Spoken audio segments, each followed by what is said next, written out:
أهلا بيكم في قناة وصفة من دهب. يا رب تكونوا بخير وفي أحسن حال.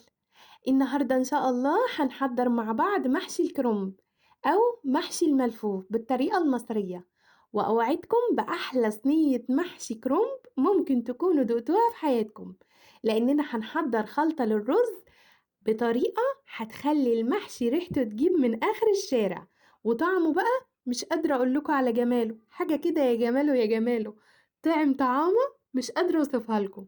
وهقول لكم على تريكات هتخليه ما يعجنش معاكم، وصوابع المحشي تفضل محتفظة بشكلها وبرمتها وما تفكش في السوا، ويطلع المحشي شكله يجنن زي ما انتوا شايفين كده. شايفين؟ شايفين هو سخن خالص، يعني لو هو مش ناضج صح ومش ملفوف صح في اللحظة دي ممكن يفك أول ما أطلعه من الشوكة، لكن احنا عشان مسوينه صح ومدينه الشوربة على قده بالظبط وعاملين كل حاجة مظبوطة والبرمة مظبوطة، فطالع بالشكل اللي يجنن زي ما انتوا شايفين كده. حاجة بجد ما تتوصفش من جمالها. شايفين؟ تحفة. ريحته بقى مش قادرة اوصف لكم جمالها عامل ازاي. ليه بقى؟ بالمكونات اللي احنا هنحطها على الرز بتخلي ريحته تجيب من اخر الشارع. ان شاء الله تجربوه ويعجبكم وتقولوا لي رأيكم. يلا بينا نشوف الجمال ده اتعمل ازاي. بصوا يا جماعة، دي كرومبة صغيرة انا بعمل لكم كده بايدي عشان تعرفوا ان هي على قد كف ايدي بالظبط. دول كرومبتين كل واحدة فيهم على قد كف الايد كده. تمام. عشان نعرف بس كمية الخلطة اللي هتتحط فيه، عشان ما نعملش كمية زيادة. في ناس بتاخد الكروم بتشيل الجزء الاولاني اللي انتوا شايفينه ده، بتحفره كده وتطلعه. تمام. وفي ناس بتاخده تقسمه زي ما انا بشاور لكم بالسكينه كده، بتقطعه وتخليه زي مربعات. انا ما بحبش ولا الطريقه دي ولا الطريقه دي، لان الطريقتين بحس ان هما بيهدروا شويه من الورق. انا بحب اقطعه زي ما انتوا شايفين كده، اشيل ورقه ورقه شبه الخرشوف. عارفين الخرشوف احنا بناكلها ازاي؟ زي الخرشوف كده بالضبط، ما باحبش أسويها أو أسلقها زي ما هي كده، لإن أنا ما بابقاش ضامنة هي من جوّه شكلها إيه، فباحب أفرّغها كده الأول من الورق وأسلقها واحدة واحدة. فأنا باحب أطلّع الورق الأول زي ما أنتم شايفين كده وأغسله، وبعدين أغسله يعني بالمَيّة، ولو عايزين تحطوا في المَيّة خَل ما فيش مشكلة، بس هي شطفة بسيطة كده يعني. وبعد ما أغسله أبتدي بقى أسلقه. تمام.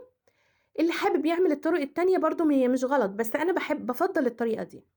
هنا بقى في حلة على النار فيها مَيّة، هاحط فيها معلقة صغيرة من الملح ومعلقة صغيرة من الكمون، وأقلّبهم كده مع بعض، وابتدي أنزّل الورق بتاع الكرنب اللي أنا غسلته.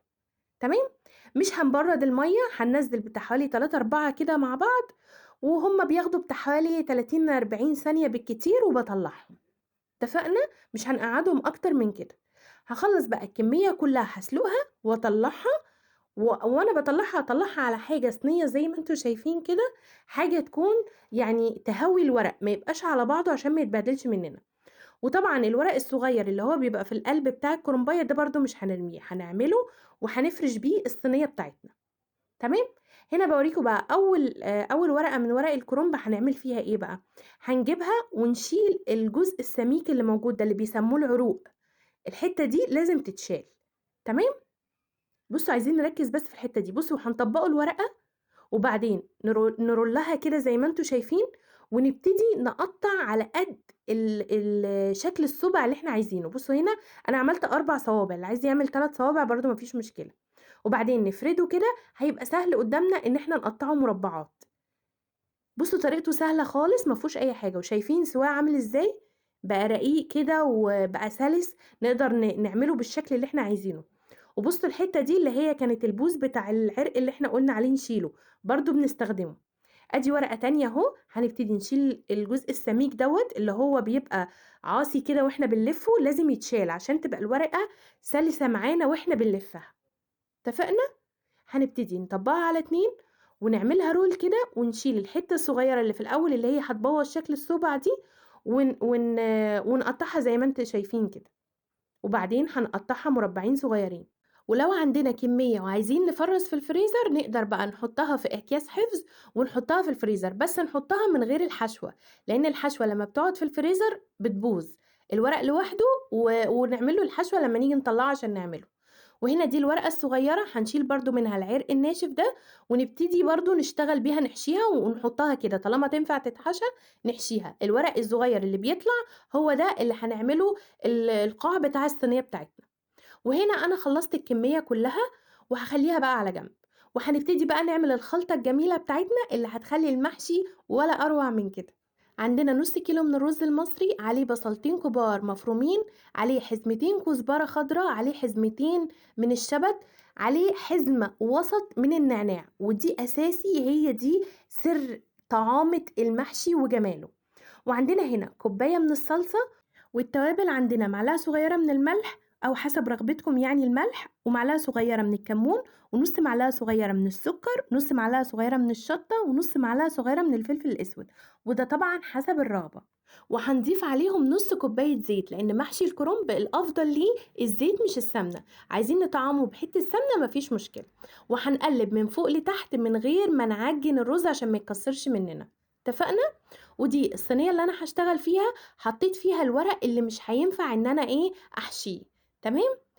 هنا بقى دي الورقة اللي إحنا هنحشيها، ليها وش وليها ضهر، في وش ناعم وفي وش بيبقى له اللي هو العروق باينة فيه، بتبقى ظاهرة كده فيه يعني، فاهماني؟ بتبقى عاملة زي يعني مخططة كده فيه. الوش المخطط ده أو اللي العروق باينة فيه ده هيبقى اللي جوه، والناعم هو اللي هيبقى اللي بره. تمام؟ أنا هنا عشان عايزة الصوابع بتاعة المحشي كلها تبقى شبه بعضها وقد بعضها، فهالتزم بنص معلقة كبيرة زي ما انتوا شفتوا كده. لو انتوا عايزين المحشي يطلع سوا واحد وكله شكل بعضه، يبقى هنلتزم بكمية الرز اللي هنحطها. واحنا بنلف المحشي هنتك عليه كده بالراحة عشان ما نقطعش الورقة، بحيث ان هو ما يبقاش مفكوك مننا. واحنا بنحشي نمسك ايدينا كده، نبرم ونتكة كده زي ما هتشوفوا. بصوا انا بعمل ايه، بصوا بعمل ايه، بتكة كده شوية بحيث ان هي ما تبقى ماسكة نفسها. بصوا أنا ماسكاها ولا بتتفك ولا بيحصل لها أي حاجة. ده غير إن أنا عايزة أقول لكم على حاجة، الحتة التخينة اللي بتاعة الورق دي اللي نبتدي بيها، والحتة الرقيقة اللي في الورقة هي اللي ننتهي بيها. اتفقنا؟ نعمل كده لحد ما نخلص الكمية كلها، ونحاول نرصها بحيث إن كل صبع محشي يبقى المقابل للفتحة بتاعته جنب من المحشية التانية زي ما انتوا شايفين كده، عشان ما فيش رز يطلع من المحشي. يعني كل طرف محشية يبقى الجنب بتاع محشي تاني زي الرصة اللي انتوا شايفينها دي، بحيث ان احنا ما نديش فرصة لأي رز يطلع يبوظ لنا الشكل اللي احنا عاملينه. ودي هنا شوربة أنا حاطة عليها معلقة صغيرة من الصلصة، ورشة بسيطة كده من النعناع المفروم، وحطيت كده شرايح من الطماطم. لو انت عايزة تحطي حطي، مش عايزة تحطي ما تحطيش. وما غرقتش الدنيا شوربة جامدة، يا دوبك بس الشوربة غطت المحشي. وشغلت عليه الفرن من تحت ومن فوق علشان يديني الوش المقرمش المحمر ده. لو انت مش حابة الوش يبقى محمر كده، يبقى هتشغلي الفرن من تحت بس. تمام. والشوربة لو حسيتي إن هي قلّت ولسه ما نضجش يعني ما استواش، ممكن تضيفي واحدة، واحدة كده وتدوقي بقى، تطلّعي كده كل شوية كده، تروحي تاكلي لِك صباعين 3 وأنتِ بتسويه و وتدوقي يعني وتشوفي. لو أنتِ عايزة تحطّي تاني حطّي، أنا بصراحة ما حطيتش، يعني أنا حطيته كمان ما أخدش معايا وقت طويل، لإن الصينية دي أخدت طبقتين من المحشي، يعني الطبقة الأولانية وعليها طبقة تانية. ونحاول يعني ناخد بالنا إن إحنا ما نزوّدش أوي في طبقات المحشي في حلة واحدة أو صينية واحدة، علشان يستوي حلو وما يعجنش مننا وياخد كله سوا واحد. اتفقنا؟ يعني مثلًا لو عندنا كمية محشي كبيرة يبقى نقسمه على حاجتين. تمام؟ ونحاول ما نزوّدش المَيّة بكمية كبيرة في الأول عشان ما يعجنش. نحاول نحط المَيّة على القد، يعني يا دوبك كده تغطي السطح بحاجة بسيطة، سطح المحشي، ولو احتاجت نحط تاني. ولو هنسويه في حلة على البوتاجاز من فوق، يبقى أول ما هنحطه هنخليه على نار عالية، وبعدين نهدي عليه النار عشان المية ما تتبخرش بسرعة، ونلاقي نفسنا عايزين نحط كل شوية مية أو كل شوية شوربة. تمام. ما عندناش شوربة هنحط مية، عايزين نطعم المية شوية ممكن نحط مرقة، يعني مش هنغلب أي حاجة عندنا هنشتغل بيها. وبس كده. إن شاء الله تجربوا الوصفة وتعجبكم وتقولوا لي رأيكم.